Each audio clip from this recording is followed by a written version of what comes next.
जय माता दी दोस्तों। ओम नमो भगवते वासुदेवाय नमः। मैंने पिछले वीडियो में एकादशी व्रत के बारे में बताया था।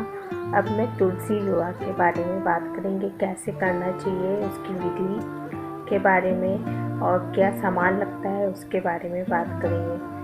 क्योंकि पता है हर मास में कार्तिक मास की शुक्ल पक्ष की एकादशी को ही तुलसी विवाह किया जाता है। कुछ लोग पूर्णिमा को भी करते हैं। इसको देव उठनी एकादशी कहते हैं। इस दिन से विवाह जैसे मांगलिक कार्य की शुरुआत होती है। इस बार देव उठनी एकादशी और पूजन जो होता है वो शुक्रवार को 4 नवंबर 2022 को है। एकादशी के लिए भगवान विष्णु की पूजा की जाती है। इस दिन कुछ जगह पे तुलसी विवाह के रूप में मनाया जाता है। भगवान शालिग्राम और तुलसी के पौधे का विवाह कराया जाता है।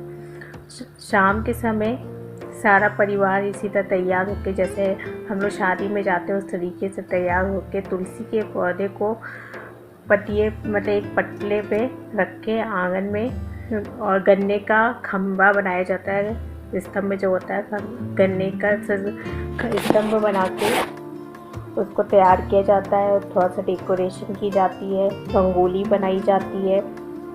उसके बाद तुलसी माता को सुहाग का सामान अर्पित किया जाता है, चुंदरी ओढ़ाई जाती है और फिर गन्ने के मंडप के नीचे उनको रखा जाता है और शालिग्राम के साथ रखा जाता है। अगर आपके पास शालिग्राम नहीं है तो आप भगवान विष्णु की फ़ोटो भी ले सकते हैं। अगर वो भी नहीं है तो आप लड्डू गोपाल छोटे बाल स्वरूप में है, अगर हैं तो आप उसे भी ले सकते हैं। इन तीनों में से कुछ भी आप इसे ले सकते हैं, उनके साथ विवाह करा सकते हैं। तो इसमें सामान क्या लगता है, पूजा की लिस्ट मतलब कि विवाह सामग्री जो होती है वो मैं बता रही हूँ। पूजा में मूली लगती है, आंवला चढ़ता है, बेल, शकरकंद, सिंघाड़ा, मूली, सीताफल, अमरूद और जो इस मौसम में जो फल पाए जाते हैं वो चढ़ाए जाते हैं। गन्ने लगते, 4 गन्ने के मंडप जैसे बनाया जाता है वो बनता है। भगवान विष्णु की प्रतिमा या शालिग्राम या तुलसी का पौधा तो हो गई, चौकी, धूप, दीपक, मंत्र, माला, फूल, सुहाग का सामान और सुहाग का प्रतीक लाल चुनरी, साड़ी, हल्दी, ये सारे सामान लगते हैं। कुंवारी लड़कियां भी इस विधि को कर सकती हैं, लेकिन जो कन्याएं होती हैं जिनकी शादी नहीं हुई, अगर वो विवाह करवाना चाहते हैं तुलसी विवाह तो वो करवा सकते हैं, लेकिन सिंदूर का दान नहीं दे सकती क्योंकि वो कुंवारी है। सिंदूर का दान कोई शादीशुदा स्त्री आपके घर पे दे सकती है और बाकी आप पूरा पूजा अर्चना वैसे ही कर सकते हैं। भगवान विष्णु की आरती की जाती है, तुलसी माता की आरती की जाती है। तुलसी की जड़ में घी का दीपक जलाया जाता है। तुलसी जी को के गमले को थोड़ा सा डेकोरेट कर दीजिए माला से। अगर वो मिट्टी का गमला है तो उसको गेरू से कलर कर दीजिए और फिर एक तरफ चौकी रखिए। चौकी में हम रखेंगे शालिग्राम को। शालिग्राम रखने से पहले उसमें थोड़ा सा चावल रखें, 5 जल छिड़कें, फिर शालिग्राम की स्थापना करें उस पर। उससे पहले हम गणेश जी की स्थापना करेंगे वहाँ पे, क्योंकि सर्वप्रथम गणेश जी की पूजा की जाती है। गणेश जी को वैसी पूजा करेंगे आप सुपारी के रूप में। अगर गणपति जी है तो उनको वहाँ पे स्थापित कर सकते हैं। पहले चावल रखें, चावल के ऊपर फूल चढ़ाए, जल चढ़ाए, फिर गणेश जी को उस पर रखें, उनकी पूजा अर्चना करें हल्दी कुमकुम सिंदूर से। फिर उसके बाद उसके साइड में एक कलश की स्थापना करें। कलश की स्थापना भी सेम वैसे करेंगे। उसमें चावल रख के उसके ऊपर लोटा रखेंगे, लोटे के अंदर एक सुपारी, 1-2 लौंग और एक मीठा कुछ डाल के और एक सिक्का डाल के उसको रख देंगे। उसके ऊपर आप चाहे तो नारियल रख सकते हैं या दीप जलाना चाहे तो दीप जला सकते हैं। और दीप जलाने के बाद उसकी स्थापना करें। उसमें स्वास्तिक का निशान बनाएं।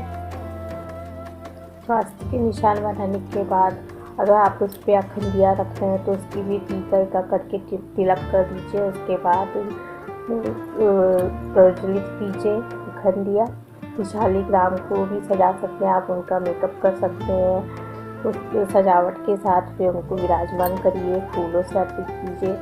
फिर उसके बाद विवाह कराएंगे। जितनी भी मतलब कि जितनी भी हम सुहाग का सामान है वो तुलसी मैया को चढ़ाएंगे सारा, उनको चुंदरी ओढ़ाएंगे और बाकी जो प्रसाद वगैरह है वो हम शालिग्राम जी को चढ़ाएंगे।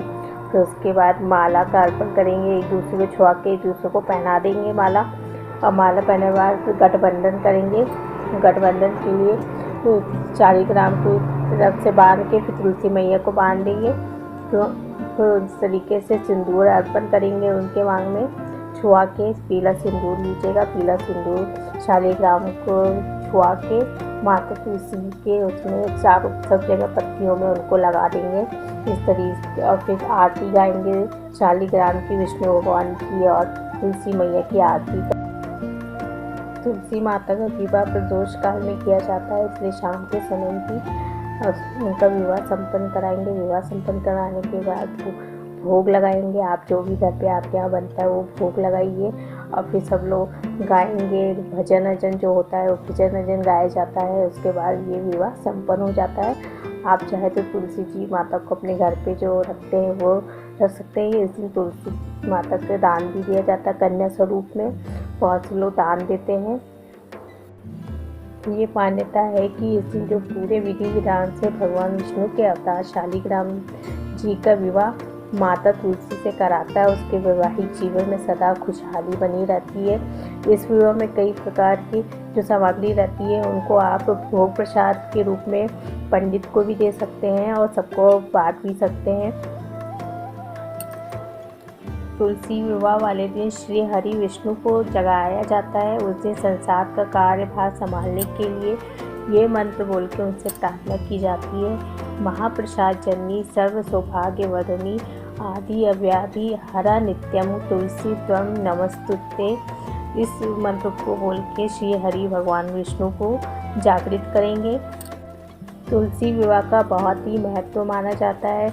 जिनको शादी की परेशानी आ रही है तो उनकी बाधाएं दूर होंगी, दाम्पत्य जीवन में खुशहाली रहती है और बहुत ही शुभ माना जाता है। शास्त्रों के अनुसार यदि किसी के विवाह में परेशानी आ रही है, सगाई होने के बाद भी शादी टूट जाती है, तो तुलसी विवाह के दिन तुलसी माता और शालिग्राम जी को साक्षी मान के किसी जरूरतमंद व्यक्ति की कन्या की शादी में सामर्थ्य अनुसार दान करें, मतलब संकल्प लें। ये गुप्त दान होना चाहिए और फिर इस तरीके से विधि विधान से करवाइए तो आपकी बाधाएं दूर हो जाएंगी। ये एक उपाय मैंने आपको बताया।